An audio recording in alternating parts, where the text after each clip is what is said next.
Стратегијата на Stellantis за остварување на планот да произведува само електрични автомобили вклучува постојано нивно унапредување, посебно во поглед на автономијата.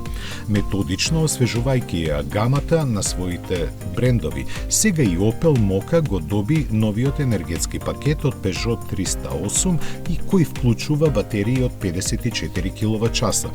Со нив овој мал кросовер има за 20% поголема автономија и може да помине 406 електрични километри. За полнење до 80% од капацитетот се потребни околу половина час, а посилниот електромотор со 156 конски сили има намалена потрошувачка на струја.